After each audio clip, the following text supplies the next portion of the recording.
வணக்கம். உங்க கம்பெனியோட பெர்ஃபார்மன்ஸை அடுத்த லெவலுக்கு கொண்டு போகணும்னா உங்க டீமோட மூளையே மொத்தமா அப்கிரேட் செஞ்சா எப்படி இருக்கும்? ஆமா, நீங்க கேட்டது சரிதான். இன்னைக்கு நாம பார்க்க போறது அப்படி ஒரு புதுமையான விஷயத்தை தான். அதுக்கு பேரு தான் மன இயக்க அமைப்பு அல்லது MOS. வாங்க இது எப்படி வேலை செய்யுதுன்னு விரிவா பார்க்கலாம். முதல்ல நாம நம்மளையே ஒரு கேள்வி கேட்டுக்கலாம். இப்போ நம்ம கம்பெனிகள்ல கொடுக்கிற ட்ரைனிங் எல்லாம் நம்ம ஊழியர்களை யோசிக்க வைக்குதா இல்ல வெறும் கட்டளைகளை மட்டும் ஃபாலோ பண்ற ரோபோக்களா மாத்துதா? ஏன்னா பல பழைய பயிற்சி முறைகள் யோசிக்க விடாம சொன்னதை மட்டும் செய்யற மாதிரி தான் இருக்கு. இந்த ரெண்டுக்கும் இருக்கிற வித்தியாசம் ரொம்ப ரொம்ப முக்கியம். இடது பக்கம் பாருங்க, இதுதான் வழக்கமான ட்ரைனிங்கோட ரிசல்ட். வெளியில இருந்து வர்ற சம்பளம் மாதிரியான விஷயங்களுக்காக வேலை செய்யறது, ஜெனரேஷன் கேப்னால வர பிரச்சனைகள், அப்புறம் வெறும் லாஜிக்கல் திங்கிங் மட்டும் தான். ஆனா வலது பக்கம் பாருங்க, இதுதான் MOSனால மேம்படுத்தப்பட்ட நிலை. வேலையில ஒரு உள்ளார்ந்த ஆர்வம், டீம்மேட்ஸ் மத்திய ஒரு நல்ல அண்டர்ஸ்டாண்டிங், அப்புறம் முழு மூளையோட சக்தியும் பயன்படுத்துறது. இது வெறும் ஒரு சின்ன மாற்றம் இல்ல, இது ஒரு முழு உருமாற்றம். அப்போ இந்த MOS அப்படின்னா என்ன?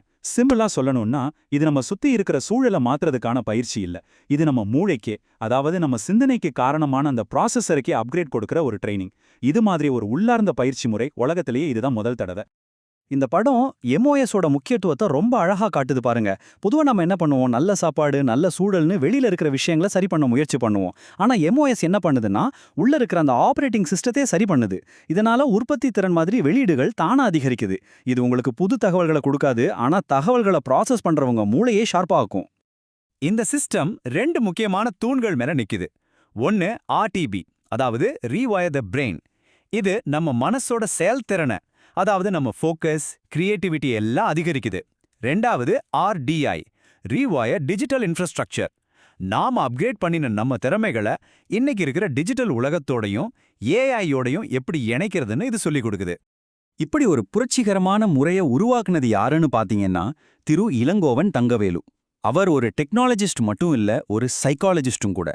டெக்னாலஜியையும் சைக்காலஜியையும் ஒன்னா சேர்த்தது தான் இந்த MOSோட மிகப்பெரிய பலம். சரி, இப்போ இந்த MOS சிஸ்டமோட இன்ஜின், அதாவது இதோட மைய சக்தி என்னன்னு பார்க்கலாம். அதுக்கு பேர் தான் 7 ரகசியங்களின் ரிதம், அதாவது T7SR. இந்த டேபிள் தான் MOSோட இதயம்னு சொல்லலாம். இதுல இருக்கிற ஒவ்வொன்றும் T7SRோட ஒரு நிமிட டெக்னிக். ஒவ்வொரு டெக்னிக்கும் நம்ம மூளையோட ஒரு குறிப்பிட்ட அலைவரிசையை டார்கெட் பண்ணி ஒரு குறிப்பிட்ட பலனை தருது. உதாரணத்துக்கு ரெண்டாவதா இருக்கிற மனதை மீட்டமைத்தல் டெக்னிக்கை பாருங்க. இது நம்ம மனசுல இருக்கிற பழைய தேவையற்ற சிந்தனை முறைகளை அழிச்சிட்டு புது இலக்குகளை நோக்கி நம்ம மூளையை தயார்படுத்துது. நம்ம கம்ப்யூட்டரை ரீபூட் பண்ற மாதிரி தான் இதுவும். முக்கியமா இந்த டெக்னிக்கலை வெறும் தியரியா சொல்லிக் கொடுக்க மாட்டாங்க. இது ஒரு 3 நாள்ல ஒரு முறையான திட்டம் மூலமா உங்க மூளைக்குள்ளேயே இன்ஸ்டால் செய்யப்படுது. இந்த பிரமிட் படத்தை பாருங்க. அந்த இன்ஸ்டாலேஷன் ப்ராசஸ் எவ்வளோ தெளிவா இருக்குன்னு புரியும்.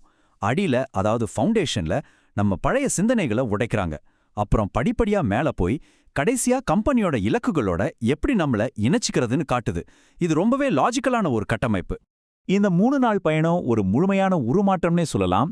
முதல் நாள் நம்ம மூளையை ஒரு கம்ப்யூட்டர் மாதிரி இனிஷியலைஸ் பண்ணி பழைய தடைகளை எல்லாம் நீக்குறாங்க. ரெண்டாவது நாள் புது ப்ராசஸிங் பவரை, அதாவது மெமரி, மல்டி டாஸ்கிங் இதையெல்லாம் மேம்படுத்துறாங்க. மூணாவது நாள் நம்ம கத்துக்கிட்ட இந்த புது திறமைகள் எல்லாம் நிஜ உலக வேலைகளை எப்படி பயன்படுத்துறதுன்னு சொல்லித்தராங்க. சரி, இதோட தாக்கம் எப்படி இருக்கு? மலேசியால இருக்கிற ஒரு பெரிய கம்பெனியோட மேனேஜர் என்ன சொல்றாருன்னு கேளுங்க. நான் அட்டென்ட் பண்ணின மத்த எந்த ட்ரைனிங்கை விடவும் இது ரொம்பவே வித்தியாசமா இருந்துச்சு. சயின்டிஃபிக்காவும் இருந்துச்சு, பிராக்டிக்கலாவும் இருந்துச்சு. இதுல இருந்தே தெரியுது இல்லையா, இது வெறும் ஒரு ட்ரைனிங் இல்ல, ஒரு அனுபவம்னு. ஓகே, இப்போ எல்லா பிசினஸும் கேட்கிற அந்த முக்கியமான கேள்விக்கு வருவோம். இந்த சிஸ்டமை செயல்படுத்துறதால நிரூபிக்கப்பட்ட அளவிடக்கூடிய ரிசல்ட்ஸ் என்ன? முதல் பலன் வேகம். பழைய முறைகளை விட 30% வரைக்கும் வேகமா புது விஷயங்களை கற்றுக்க முடியுதாம். யோசிச்சு பாருங்க, புதுசா வேலைக்கு வர்றவங்கள எவ்வளோ வேகமா தயார்படுத்தலாம், புது டெக்னாலஜியை எவ்வளோ சுலபமா கத்துக்கலான்னு. ரெண்டாவது, ப்ரொடக்டிவிட்டி.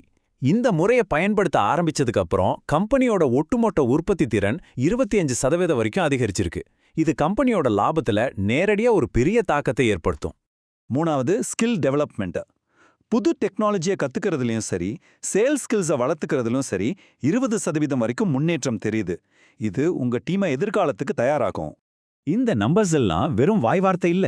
இந்த 4 படி சரிபார்ப்பு ப்ராசஸ் பாருங்க. ட்ரைனிங்க்கு முன்னாடியும் பின்னாடியும் பயோமெட்ரிக் டெஸ்ட் எடுத்து இந்த ரிசல்ட்ஸ் எல்லாமே சயின்டிஃபிக்கா அளவிடப்பட்டு நிரூபிக்கப்படுது. அதாவது உங்க முதலீட்டுக்கு ரிட்டர்ன்ஸ் நிச்சயம். இதோட தாக்கம் வெறும் நம்பர்ஸோட நிக்கல.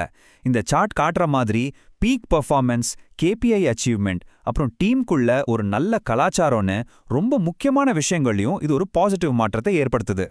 மலேசியாவோட மனிதவள மேலாண்மை நிறுவனமே இந்த திட்டத்தை பரிந்துரை செய்து எல்லா ஊழியர்களோட வேலைத்திறன்லையும் ஒரு பெரிய முன்னேற்றம் தெரிஞ்சது அப்படின்னு அவங்க சொல்லியிருக்கிறது இதோட நம்பகத்தன்மைக்கு ஒரு மிகப்பெரிய சாட்சி. இது மட்டும் இல்லாம ஜெனரேஷன் கேப்பை குறைக்கிறது, ஒர்க் ஸ்ட்ரெஸ்ஸை கம்மி பண்றது, புதுமையா யோசிக்கிறத ஊக்குவிக்கிறதுன்னு இன்னும் பல நன்மைகளும் இது கொடுக்குது. இதனால ஒரு ஹெல்தியான, எந்த சூழ்நிலைக்கும் ஏத்த மாதிரி மாத்திக்கக்கூடிய ஒரு ஒர்க் ஃபோர்ஸ் உருவாகுது. இந்த திட்டத்துக்கு அதிகாரப்பூர்வ அங்கீகாரம் இருக்கு. அது மட்டும் இல்லாம மேனுஃபேக்சரிங், இன்ஜினியரிங், எஜுகேஷன், ஏன் அரசாங்க துறைகள்ல கூட இதை வெற்றிகரமா செயல்படுத்திருக்காங்க. இதிலிருந்தே தெரியுது இது எவ்வளோ நம்பகமான, பல்துறை திறன் வாய்ந்த ஒரு திட்டம்னு. சரி, கடைசியா உங்கள ஒரு கேள்வியோட விட்டுட்டு போறேன். ஒருவேளை உங்க கம்பெனியோட ஒட்டுமொத்த மூளையையும் அப்கிரேட் பண்ற சக்தி உங்க கையில கிடைச்சா, அந்த புது சக்தி வாய்ந்த மனசை வச்சு நீங்க முதல்ல தீர்க்க நினைக்கிற பிரச்சனை எதுவா இருக்கும்? யோசிச்சு பாருங்க.